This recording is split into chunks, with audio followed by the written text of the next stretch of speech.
Bismillahirrahmanirrahim. Assalamualaikum warahmatullahi wabarakatuh. Alhamdulillah wassalatu wassalamu ala rasulillah amma ba'du. Saudaraku semua dimanapun Anda berada, alhamdulillah kita bisa berjumpa lagi di channel Saung PRW. Kali ini sesi ngaji bareng PRW. Saudaraku semua, pada kesempatan ini saya ingin membahas surat Al-Lahab, ya. Surat yang ke-111, terdiri dari 5 ayat, ayatnya juga pendek, dan saya yakin kita semua sudah hafal dengan ayat ini, yaitu surat Al-Lahab, ya. Saya kutipkan suratnya. Untuk sesi kali ini, tema atau judul berkaitan dengan surat Al-Lahab ini, saya ungkapkan judulnya, yaitu hancurnya sebuah keangkuhan. Seperti apa itu kisah mengenai Al-Lahab, ya, atau yang dikenal dengan Abi Lahab, kita ikuti dalam kajian surat Al-Lahab. Kita baca dulu suratnya. Bismillahirrahmanirrahim. Tabbat yada Abi Lahabi watab, ma aghna anhu maluhu wa ma kasab, sayasla naron zata lahab, wa mra'atuhu hammalatal hatab, fi jidiha hablum mim masad. Saudaraku semua, biasanya surat ini dinamakan dengan surat Al-Lahab karena berkisah atau bercerita soal Abi Lahab. Kemudian ada juga yang menamakan dengan surat Al-Masad, ya. Karena di bagian akhir dari ayat ini juga disebutkan mim masad, ya. Jadi diungkapkan atau dinamai juga salah satu dengan nama Al-Masad. Saudara semua, pada kajian bahasa di ayat ini disebutkan tabbat yada Abi Lahabin, ya. Tabat ini fi'il madi, domirnya anta, ya. Domirnya hiya. Tabat domirnya hiya, hiyanya adalah yada Abi Lahab, ya. Yada Abi Lahab. Jadi yadun itu kalau bahasa Indonesia tangan, ya. Yadun itu tangan. Karena yada ini, ya, kedua tangan, ya, itu digolongkan menjadi isim mu'annas. Jadi kalau dalam bahasa Arab ada isim terbagi dua, kata benda terbagi dua, ada kelompok muzakkar dan mu'annas, ya. Kalau bahasa Inggris istilahnya male dan female, ya, ada kelompok laki-laki dan kelompok perempuan. Tapi sebetulnya ini hanya penggolongan saja, bukan berarti jenis kelamin, ya. Kalau yada itu masuk kepada kelompok mu'annas, maka dia untuk kata gantinya menjadi hiya, ya, menjadi kata ganti wanita, perempuan. Jadi domirnya dipakai adalah fiilnya yang disebutkan di sini adalah tabat. Jadi kalau domirnya huwa itu tabba, ya, tabba itu huruf belakangnya double pakai tasdid, harusnya tababa karena hurufnya sama, jadi digabungkan dengan menggunakan tasdid, jadi tabba. Jadi tabat ini adalah fi'il madi, kemudian fa'ilnya atau domirnya adalah yada Abi Lahabin, yada Abi Lahabin. Yada dan Abi Lahabin adalah idofah, ya. Jadi yada itu mudhof, Abi itu mudhofun ilaih kepada yada. Kemudian Abi Lahabin juga idofah, Abinya adalah mudhof, kemudian Lahabin adalah mudhof ilaih kepada Abi. Jadi Abi Lahabin itu menjadi mudhof ilaih bagi kata yada, ya. Kemudian watabba ini wa-nya adalah waw ataf, ya, artinya mengikuti. Tabba ini ini fiil madi itu tapi domirnya huwa, ya, domirnya huwa. Nah, kalau domirnya huwa ini fa'ilnya siapa? Nah, karena ini sifatnya atau mengikuti, maka tabba mengikuti kepada tabbats, ya. Jadi bisa ini pengulangan, bisa ini penguatan, dalam arti menguatkan, ya, menguatkan fiil sebelumnya. Kemudian tabba ini domirnya huwa, huwanya bisa kepada Abi Lahabin itu sendiri, ya. Jadi tabba ini maktuf, ya, mengikuti fiil yang sebelumnya. Berikutnya, ma agna anhu maluhu wa ma kasaba. Ma itu huruf nafi, ya, huruf nafi. Apa yang dinafikan? Yang dinafikan adalah agna anhu maluhu wa ma kasaba, ya. Agna itu ya apa namanya? Ini apa namanya? Ini fiil, ya. Kemudian fa'ilnya adalah maluhu, ya. Maluhu. Anhu-nya adalah muta'alik, ya, muta'alik kepada agna.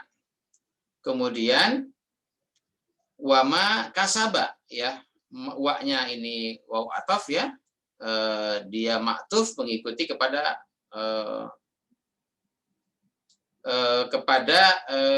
agna anhu maluhu, ya, jadi kepada maluhu. Nah, maknya di sini kalau ini maknya mak mausul, ya. Kalau yang tadi maknya nafi itu menyatakan tidak, tapi mak yang ini yang kedua adalah mak mausul, ya. Mak mausul itu diikuti dengan jumlah silah. Jumlah silahnya adalah kasaba. Kasaba itu fi'il madi, domirnya huwa, ya. Nah, kasaba ini menerangkan kepada mak yang ini, ya. Jadi ma kasaba. Jadi yang menjadi fa'il dari agna itu adalah maluhu dan ma kasaba. Berikutnya sayasla naron. Sa ini itu adalah huruf, ya, huruf yang menyatakan akan, ya. Yasla itu fiil mudhari, ya, fiil mudhari. Kemudian huwa ini yaitu domirnya, ya. Yasla itu di dalamnya ada huwa, domirnya huwa. Huwanya adalah siapa? Huwanya adalah kepada kata atau isim yang di atas, ya. Dalam hal ini adalah Abi Lahab. Naron, yasla naron, ya. Naron itu menjadi maf'ulnya. Kemudian zata lahabin. Zata lahabin, zata ini menjadi mudhof dan lahabin menjadi mudhof ilai. Tapi zata lahabin ini yang idofa ini adalah menjadi sifat dari naron. Jadi naron bersifat zata lahabin. Kalau tadi di atas ada penyebutan Abi Lahab, di sini menyatakan sifatnya, ya. Lahabin itu sifatnya. Kemudian wa imro'atuhu, kalau baca disambung jadi wamro'atuhu, ya. Aslinya imro'atuhu, imro'ah. Ini wa-nya atof, ya, waw atof, berarti imro'atuhu mengikuti kepada isim atau sebelumnya, ya. Jadi karena dia atof kepada huwa, huwanya adalah fa'il, maka imro'atuhu juga menjadi fa'il dari kata yasla, ya. Imro'atuhu itu juga akan yasla. Kemudian kalau imro'atuhu hammalatal hatab ini juga idofah, ya, mudhof dan mudhof ilaih. Seringkali kita sudah sering menggunakan istilah ini pada sesi-sesi sebelumnya. Hammalatal hatab, Hamalata ini mudhof, al-khatabnya mudhof ilaih kepada hamalata, dan hamalatal khatab ini menjadi hal, menjadi keterangan untuk imro'atuhu. Ya. Berikutnya, keterangan lain atau hal yang berikutnya, penjelasan berikutnya tentang imro'atuhu, selain tadi dari kata hamalatal khatab, juga imro'atuhu itu fi jidiha hablum mim masadin. Ya. Fi jidiha itu fi-nya huruf jar, jidi itu majrur, jidiha itu idhofah, ya, mudhof dan mudhof ilaih. Kemudian hablun min masadin, ya, hablun min masadin itu min masadin itu huruf jar dan majrur. Huruf jar dan majrur juga ini menjelaskan kepada kata hablun, ya. Sehingga fi jidiha dan hablun min masadin ini menerangkan kepada kata imro'atuhu, ya.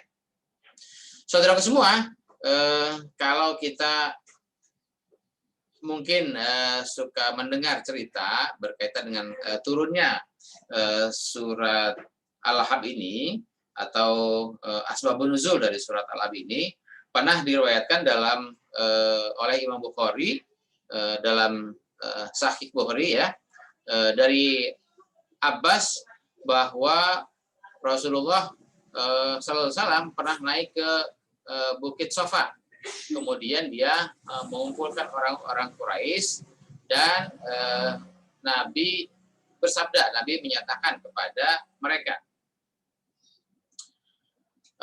Isi dari pernyataan atau sabda Nabi itu, aro'aitum lau akhyartukum annal aduwa yusabbihukum au yumayyikum amma kuntum tusaddiquni. Nabi bertanya kepada kaum Quraisy saat itu yang dikumpulkan, bagaimana pendapat kalian jika aku sampaikan kepada kalian bahwa ada musuh, ya, di belakang bukit ini yang akan menyerang di pagi hari atau pada petang hari. Apakah kalian percaya padaku? Tentu mereka menjawab, mereka menjawab bahwa mereka percaya apa yang diungkapkan oleh Nabi, karena memang saat itu Nabi bergelar Al-Amin, ya. Nabi adalah orang atau pemuda yang dipercaya. Kenapa? Karena Nabi selama ini sebelum dia menjadi Nabi, sebelum dia menjadi Rasul, dia menunjukkan sifat-sifat yang sangat jujur, ya, sehingga tidak ada kata-kata dusta, kata-kata bohong yang terlontar atau janji-janji palsu yang disampaikan oleh Muhammad bin Abdullah ini selama dia berada di tengah-tengah bangsa Quraisy. Sehingga apapun yang dikatakan oleh Nabi, mereka percaya saja, ya. Kemudian karena mereka percaya dengan apa yang akan dikatakan oleh Nabi, maka Nabi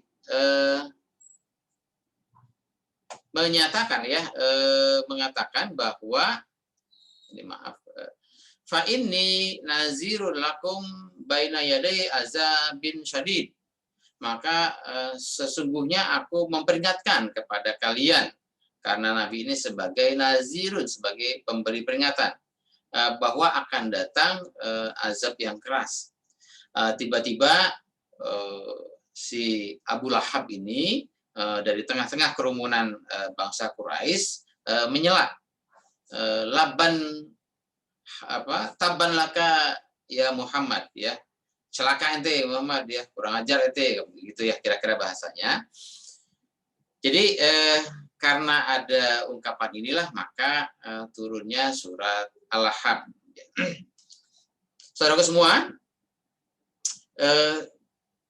Kalau kita baca lagi isi dari surat Al-Ahzab ini, maka surat Al-Ahzab ini yang bercerita tentang kisah Abi Lahab dan tentu para kroniknya.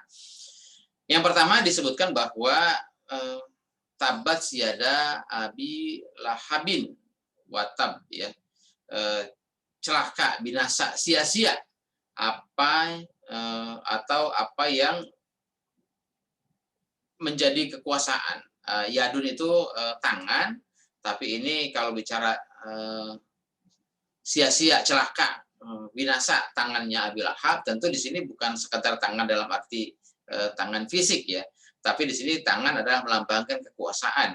Karena memang kita tahu bahwa Abi Lahab itu, atau yang di nama aslinya adalah Abdul Uzza, ya, dia menjadi penguasa bangsa Quraisy saat itu. Tentu karena dia adalah seorang penguasa bangsa Quraisy, maka yadun atau yada di sini itu bukannya tangan dalam arti fisik, tapi tangan melambangkan kekuasaannya. Binasa, akan binasa, binasa atau sia-sia atau musnahlah, ya, kekuasaan Abi Lahab, ya. Wataba itu karena domirnya huwa itu menunjuk kepada Abu Lahab itu sendiri, maka binasa, sia-sia kekuasaan Abi Lahab dan Abi Lahab itu sendiri, ya. Jadi kekuasaannya dan oknumnya. Kemudian pada ayat berikutnya, ma'agna anhu maluhu wa ma kasaba, ya. Tidak berguna, sia-sia, tidak akan berhasil. Ma'agna, ya, anhu maluhu itu harta benda atau kekayaan atau perekonomian. Jadi kalau Abi Lahab ini sebagai seorang penguasa, maka tentu dia berkuasa, dia punya kekuasaan, dia punya alat-alat kekuasaan, dia punya jaringan kekuasaan, jaringan ekonomi dan sebagainya. Maka kalau disebutkan tadi yada Abi Lahab, itu kekuasaannya Abi Lahab jadi akan musnah, ya, kekuasaannya, atau sia-sia kekuasaannya Abi Lahab dan Abi Lahabnya itu sendiri. Termasuk juga di dalamnya nggak berguna, tidak akan mendatangkan manfaat segala bentuk kekuasaan ekonomi, ya, segala bentuk maluhu, harta benda yang dimilikinya, dan wama kasaba, dan segala apa yang telah diusahakannya. Berarti kalau Abi Lahab ini sebagai penguasa, berarti di situ ada kekuasaan yang dia pegang, ada kekuasaan yang dia miliki, tentu sebagai penentu kebijakan dan sebagainya. Termasuk di dalamnya adalah kekuasaan ekonomi, kekuasaan politik, kekuasaan sosial, kekuasaan pertahanan dan keamanan, serta semua hal yang berkaitan dengan yang melekat pada kekuasaan Abi Lahab, ya. Akibatnya apa? Akibatnya adalah saya sela naron zata lahabin. Saya sela naron, si Abi Lahab itu beserta seluruh kroniknya, beserta seluruh jajarannya, beserta seluruh kekuasaannya, beserta seluruh harta benda yang dimiliki dan sebagainya, akan masuk ke dalam kehancuran atau akan terbakar atau akan musnah, dilalap oleh naron zata lahabin, oleh api yang bergejolak. Tentu di sini bukan dalam arti habis terbakar, tapi dia akan musnah oleh situasi memanas yang ditimbulkan. Kemudian wamro'atuhu hamalatal hatab, dan imro'ahnya, imro'ah ini bisa berarti istri, ya, dan istrinya hamalatal hatab, sebagai pembawa kayu bakar. Perlu juga kita pahami bahwa istilah hamalatal hatab ini bukan berarti dibilang membawa kayu bakar terus lantas dia istrinya manggul-manggul kayu ya untuk dibakar, bukan itu ya. Tapi ini sebagai bentuk perumpamaan ya. Kenapa? Karena tidak mungkin juga si Abu Lahab ini adalah seorang tokoh bangsawan, seorang penguasa, sedangkan istrinya istri dari penguasa itu bawa-bawa kayu bakar, enggak ya. Jadi istrinya atau jajaran kaum wanitanya atau para pengikutnya ini juga sebagai penyulut ya, penyulut dari keributan ya, penyulut dari atau provokasi lah ya. Kemudian fi jidha hablun min masadin ya, di lehernya ada tali sabut yang dipintal, tali sabut yang mengikat. Ini juga bukan berarti ada tali yang menjerat leher, bukan ya. Tapi ini sebagai ungkapan saja bahwa akibat dari perbuatan-perbuatannya si Abi Lahab itu, ini dia akan terjerat, gitu ya. Misalnya begini, kalau misalnya orang banyak hutang, kemudian dia terlilit hutang, gitu ya, karena nggak bisa bayar. Nah, apakah terlilit hutang itu berarti hutangnya dililitkan di leher? Tentu ini sebagai bahasa ungkapan bahwa geraknya sudah sangat terbatas, sudah tidak bisa ke sana kemari, sudah tidak bisa bergerak. Kenapa? Karena sudah ada lilitan yang membelenggu, yang menjerat ya kehidupan dia. Saudara semua, seperti kita ketahui bahwa ketika dakwah Nabi di awal-awal perjuangannya, di awal-awal dakwahnya, bahwa tantangan yang dihadapi oleh Nabi dan para sahabat itu cukup berat ya. Ketika dakwah ini sudah mulai terbuka kepada bangsa Quraisy, tentu tantangannya semakin berat, halangan, rintangannya semakin berat. Salah satunya adalah tantangan dari Abi Lahab ini dengan kekuasaannya. Tentu kalau misalnya Nabi dengan pengikut yang baru sedikit tiba-tiba harus mendapatkan tantangan yang cukup berat, kalau misalnya sebagai manusia biasa, tentu kita juga akan mengalami frustasi, putus asa, kekecewaan dan sebagainya.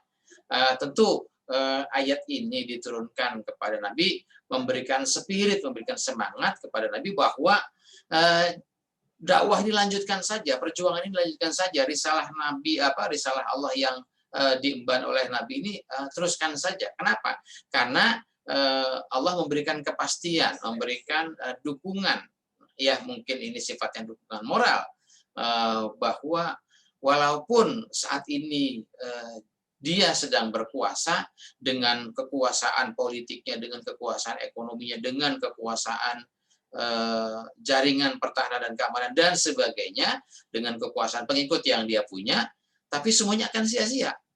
Ya, ya ada Abi Lahab akan sia-sia, Abi Lahabnya sendiri juga akan binasa, ya.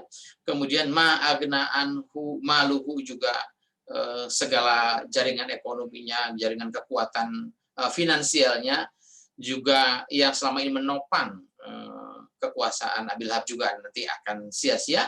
Kemudian makasab dan segala apa yang telah diusahakannya dengan membentuk mungkin jaringan-jaringan ekonomi, jaringan politik, jaringan kekuasaan, jaringan pertahanan di masyarakat Quraisy, semuanya akan sia-sia, semuanya akan yaslanaron zatal habis, semuanya akan musnah di dalam kehidupan kehidupan bagai bencana api yang membakar segalanya.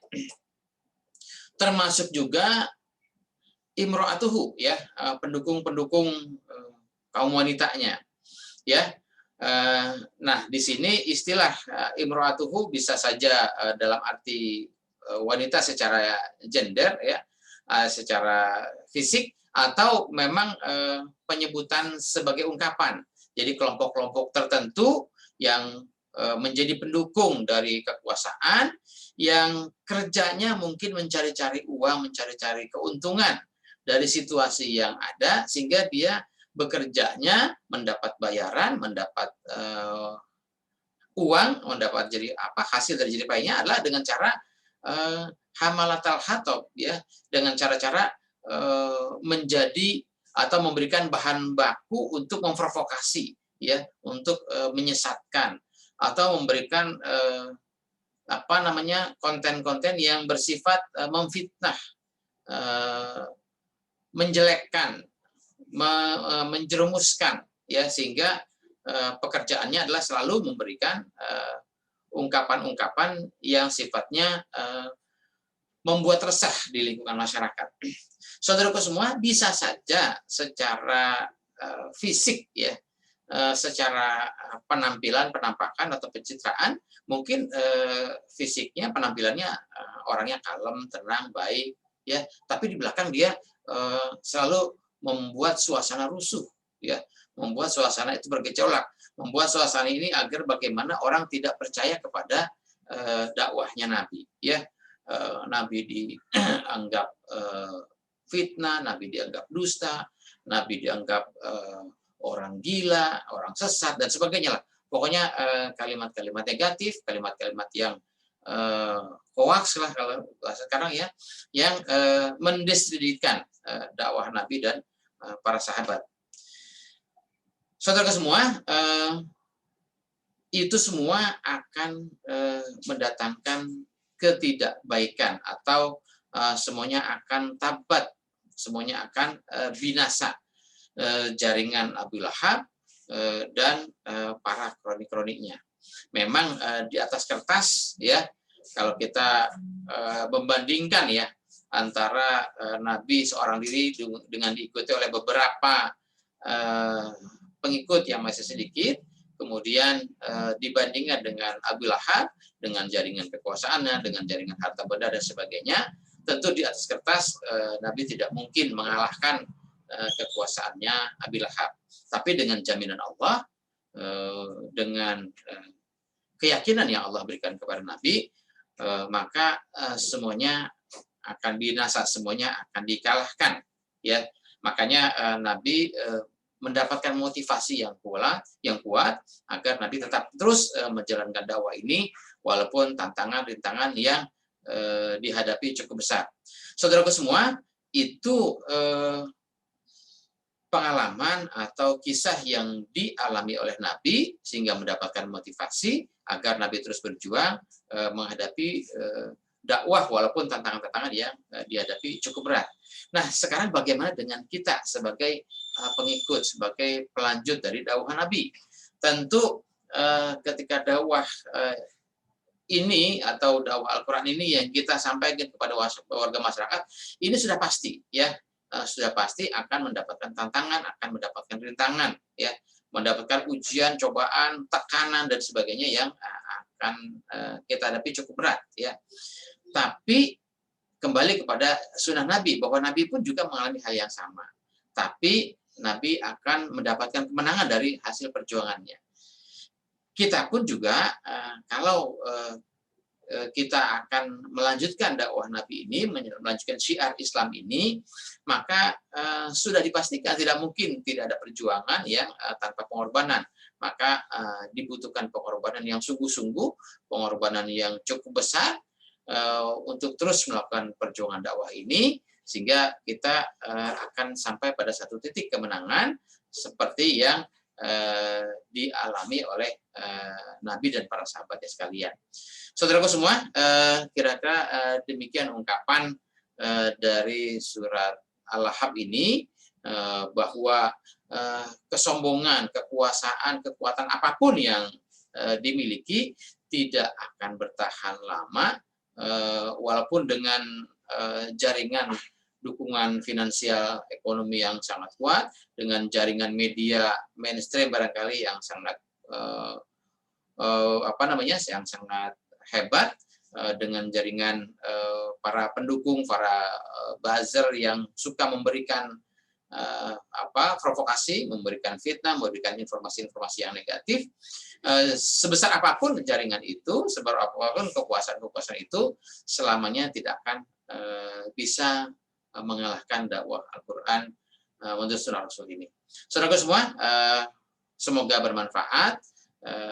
Itu saja dapat saya sampaikan. Akhirul kalam. Wassalamualaikum warahmatullahi wabarakatuh.